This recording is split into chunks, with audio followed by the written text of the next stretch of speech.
주님께서 여러분과 함께 마르코가 전한 거룩한 복음입니다.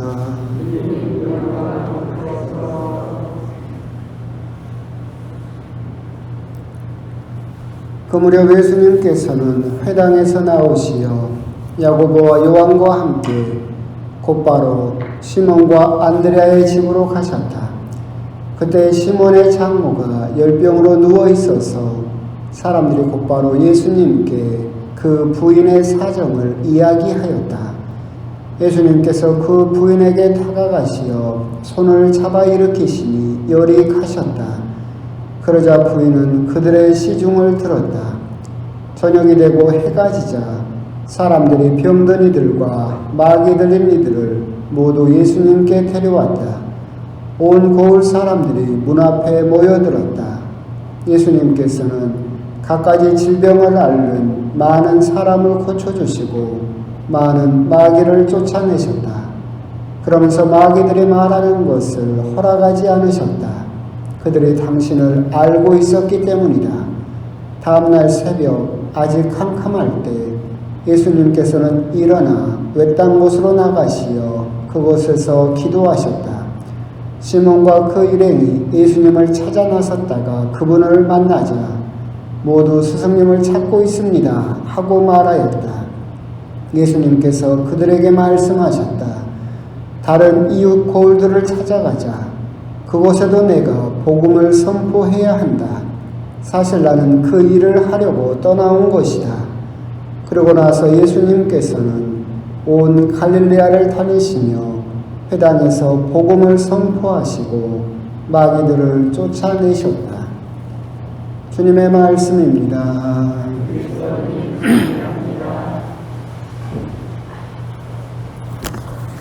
참, 한 주간 잘 지내셨습니까? 또 어느덧 2월이 되었습니다.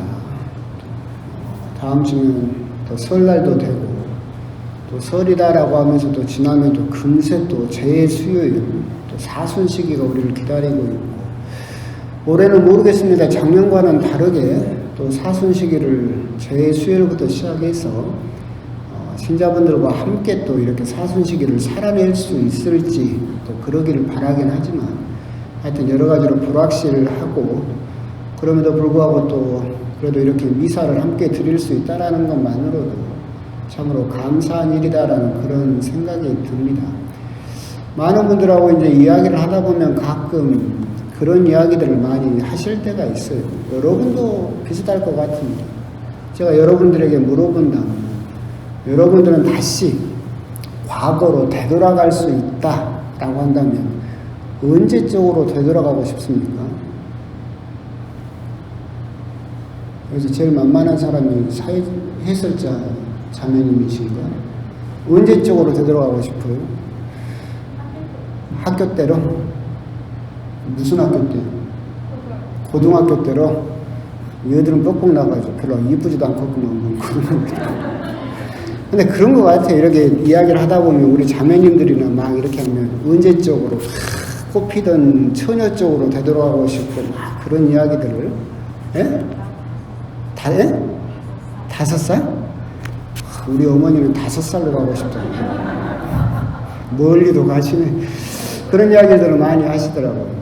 참 나도 언제적으로 이렇게 가고 싶다, 되돌아가고 싶다 그런 이야기를 하는데 그러면서도 저한테 물어봐요. 신부님은 언제적으로 되돌아가고 싶습니까? 물어보면 저는 절대 가고 싶은 생각이 없습니다.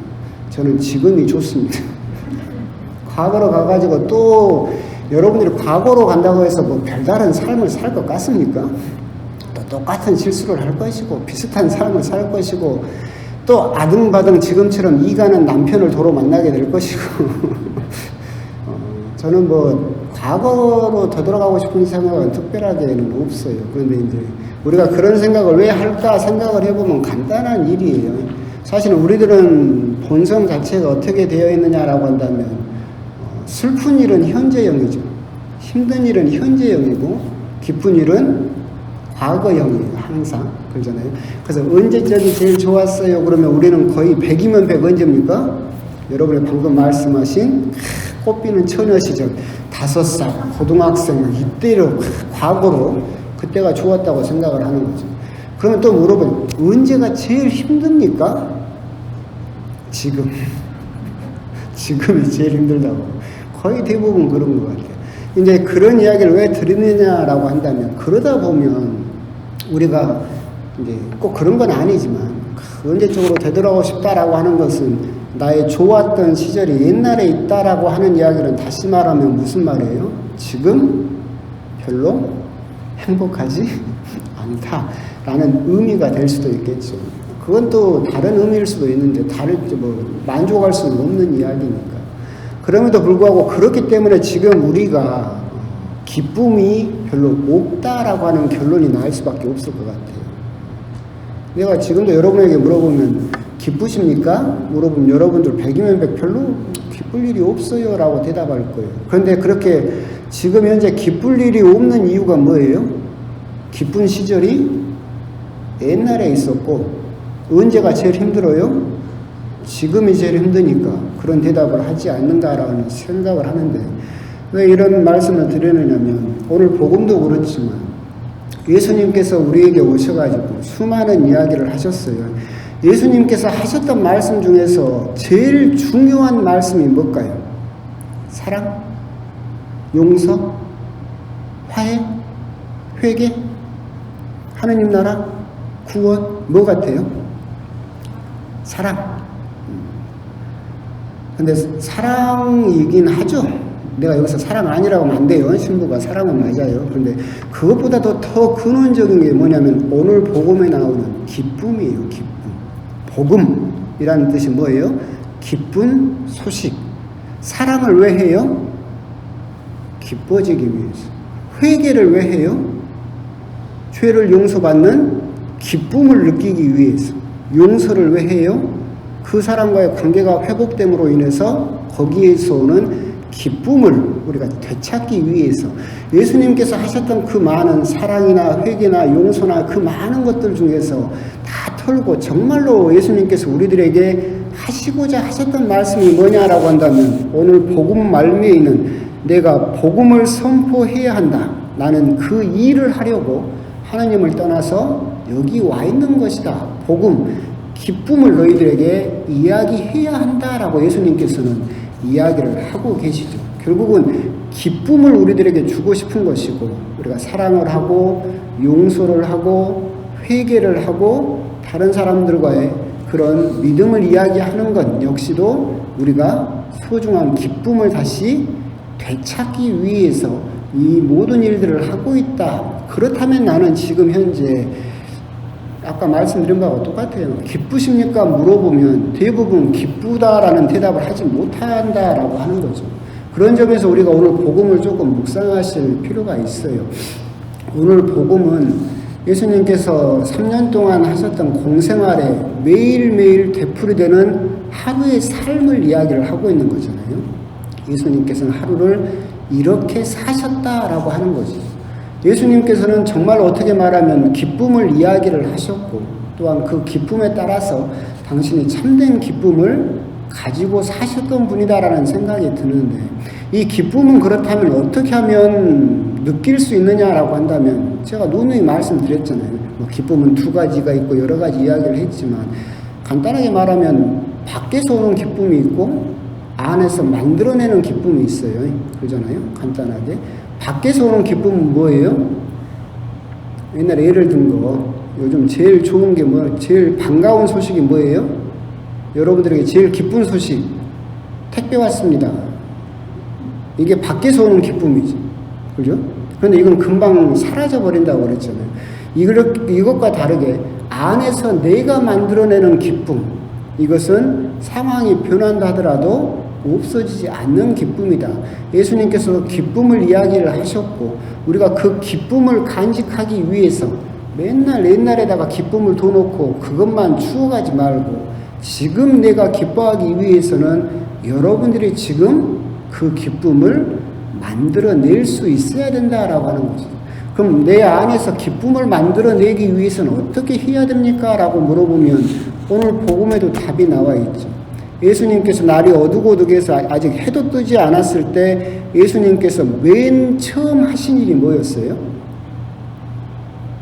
기도죠. 새벽 아직 캄캄할 때 일어나 외딴 곳으로 나가시어 그곳에서 기도하셨다라고 이야기를 하고 있죠. 그럼 여러분들이 택배 왔습니다라고 하는 밖에서 오는 기쁨 말고 아무도 뺏어갈 수 없는 내 안에서 솟아나는 기쁨을 만들기 위해서는 여러분은 반드시 뭘 해야 된다? 기도를 해야 된다. 기도를 하지 않고 내 안에서 솟아나는 기쁨을 만들 방법은 없다라고 하는 거죠. 정말로 예수님께서는 기쁨을 이야기를 하셨고 여러분들이 그 기쁨을 느끼기 위해서는 여러분들이 그 기쁨을 만들어내는 기도가 없이는 그 기쁨을 결코 느낄 수도 없고 체험할 수도 없다라고 하는 거죠. 그리고 그 기쁨을 느껴본 사람은 어떤 상황이 닥친다 하더라도 결코 예수님을 떠나지 않는다라고 하는 것. 그런 점에 대해서도 한번 생각을 해보셨으면 좋겠습니다. 여기서 그러면서 제가 할까 말까 하는데 강론이 너무 길어지면 또 별로 매력이 없긴 한데 수많은 기도 방법들이 있어요. 그래서 우리들은 대부분 기도를 하거나 묵주기도를 하거나 여러 가지 기도를 하죠. 그 기도에 대해서도 묵주기도에 대해서도 잠깐 이야기를 했는데 요즘 이제 바쁜 현대인들에게 제가 제일 권하는 기도가 뭐냐라고 한다면 예수의 기도라는 기도가 있어요. 예수의 기도, 이름 없는 순례자라고 하는 동방교회에서 생겼던 그 수도자가 했던 그 기도를 아주 오랜 전통을 가진 그 기도가 예수의 기도예요. 그래서 여러분들도 한번 해봤으면 좋겠어요. 그리고 이것은 어렵지 않아요. 엄청 간단해요. 그 예수의 기도를 만들었던 그 수도자가 원했던 것은 뭐냐면 숨 쉬듯이 매일 예수님께 기도하고 싶다라는 희망을 가지고 만든 거예요. 아주 간단해요. 그러니까 여러분들이 하루에 10분만 해도 여러분들이 여러분 안에서 샘솟는 기쁨을 느낄 수 있는 단계까지도 갈 수 있어요. 눈을 감고 시선은 코를 바라본다라고 생각을 해요. 그러고 나서 숨을 코로 쭉 들여 마시면서 예수님이라고 속으로 외우는 거예요. 그러고 나서 쭉 숨을 마신 다음에 입으로 내뿜어요. 그러면서 나가는 호흡을 느끼면서 뭐라고 기도를 하냐면 자비를 베푸소서라고 기도를 해요. 이걸 계속 하는 거예요. 들이마시면서 예수님, 내뿜으면서 자비를 베푸소서. 이걸 호흡과 더불어서 계속 하는 거예요. 물론 의식적으로 숨을 들이마시면서는 의식적으로 배를 좀 뚝 두꺼비처럼 내밀 필요가 있고 숨을 내쉴 때는 배를 좀 당기면서 이렇게 할 필요가 있죠. 이거 이제 예수의 기도 방법이에요. 엄청 간단하죠. 근데 이렇게 하루에 5분이나 10분을 하게 되면 이 기도의 좋은 점이 뭐냐면 효과가 금방 와요. 일주일 만에 여러분들 몸이 따뜻해지는 것을 느낄 수 있고 일주일 만에 여러분 잡념이 없어지는 것을 느낄 수 있고 일주일 만에 여러분들이 마음이 평안해지고 또한 이렇게 다른 생각에 흔들리지 않는다라는 것을 느낄 수 있어요.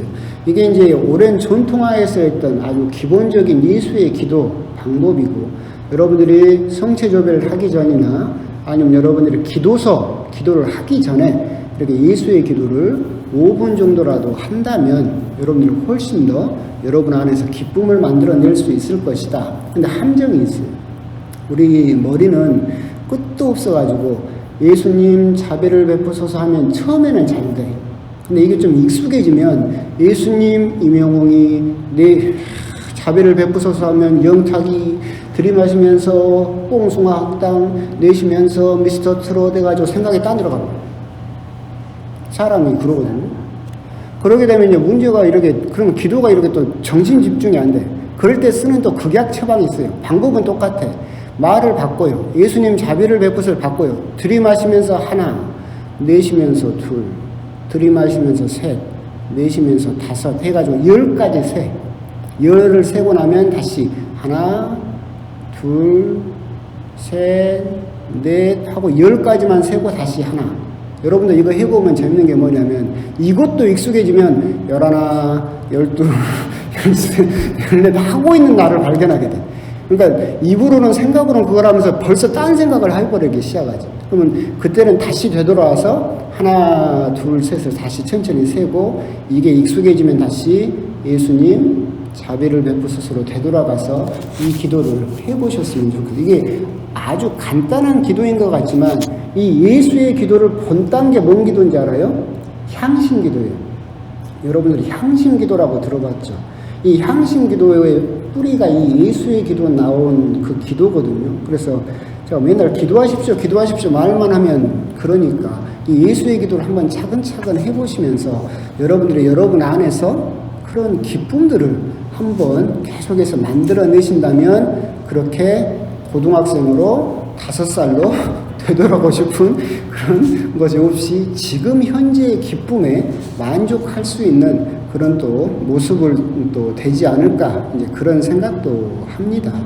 그러면서 이제 이렇게만 끝나면 또 그러겠죠. 강론이 너무 긴가요? 아직 안 길어요. 15분밖에 안 했어요. 그러면서 제가 이 부분에서 제가 항상 드리는 말씀은 그거였어요. 예수님께서 새벽에 일어나셔서 외딴 곳으로 가셔서 기도하셨다라고 할 때 이 부분에서 우리가 한번 되돌아봤으면 좋겠다 싶은 것은 아까 그 기도 이야기 빼고 우리가 아침에 눈 뜨자마자 첫 마디로 무슨 말을 하는가 그걸 항상 한번 생각해 보라고 그랬잖아요. 오늘 아침 일어나면서 처음으로 뭔 말했어요? 여러분들 기억해요? 아침에 눈 뜨자마자 맨 처음으로 한 말. 감사합니다. 이 양반은 신부님 어머니라서 이런 것은 이제 짜고 치는 고스톱이가 아닌 거 빼고. 그러니까 우리가 이제 그런 부분을 의식하지 못하는 거예요. 신학교에서 우리 학사님도 계시지만 신학교에서 7년 뭐 이렇게 8년 이렇게 공부를 할 때 전날 저녁 8시부터 대침묵이라고 그랬잖아요. 다음날 아침 8시까지 대침묵이에요. 말을 못해요. 그러다 아침 8시에 딱 눈을 뜨자마자 종이 울리면 모든 신학생이 동시에 하는 말이 있어요. 베네딕가무스 도미노라고. 주님 뭐라고 해야 되나? 베네딕가무스 강복하소서 라는 이름으로 베네딕가무스 도미노라고 하루를 시작을 해요. 근데 신학교에서 7년 동안 매일 아침에 눈 뜨자마자 그걸 시키는 이유가 뭐겠어요? 그게 너의 기도의 시작이에요. 그리고 그 첫 마디가 나의 하루를 결정짓기 때문에 그래요. 그러니까 내가 아침에 딱 눈을 뜨자마자 아이고 매 죽겠다로 시작하면 어떻게 된다고 해서 오늘 하루가 죽을 일만 생기는 거예요. 아침에 눈 딱 뜨자마자 아이고 매 허리에 오고 피곤해라 그러면 오늘 하루가 어떻게 돼요? 피곤해 쩌는 하루가 되는 거예요. 근데 아침에 딱 눈을 뜨자마자 감사합니다 되든 아니면 하느님 감사합니다 라는 말로 시작을 하든 아니면 오늘 하루 주신 것에 대해서 하여튼 그렇게 기도로서 하루를 시작한다라고 한다면 오늘 하루가 다 뭐가 되는 거예요? 기도가 되는 거예요.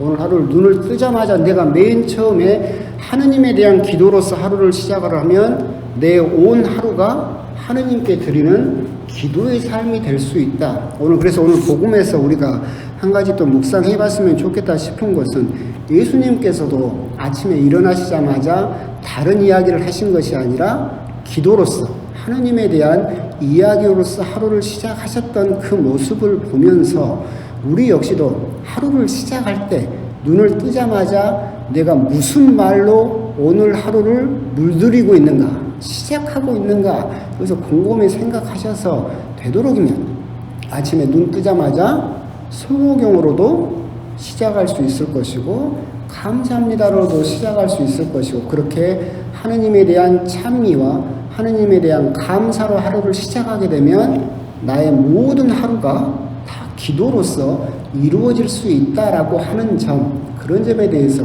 우리들도 한번 오늘 복음을 통해서 곰곰이 좀 묵상을 해 보셨으면 좋겠습니다. 그래서 오늘 아까 드린 예수의 기도 방법이나 이런 것도 한번 해보시고 아침에 눈 뜨자마자 하루의 시작을 하느님에 대한 찬미로 시작을 하시고 그러시면서 여러분 안에서 솟아나는 그 누구도 뺏어갈 수 없는 그 기쁨을 여러분들이 한번 만들어내셨으면 좋겠다. 그리고 그 기쁨을 한번 맛보셨으면 좋겠다라는 그런 말씀을 드리고 싶습니다. 아멘.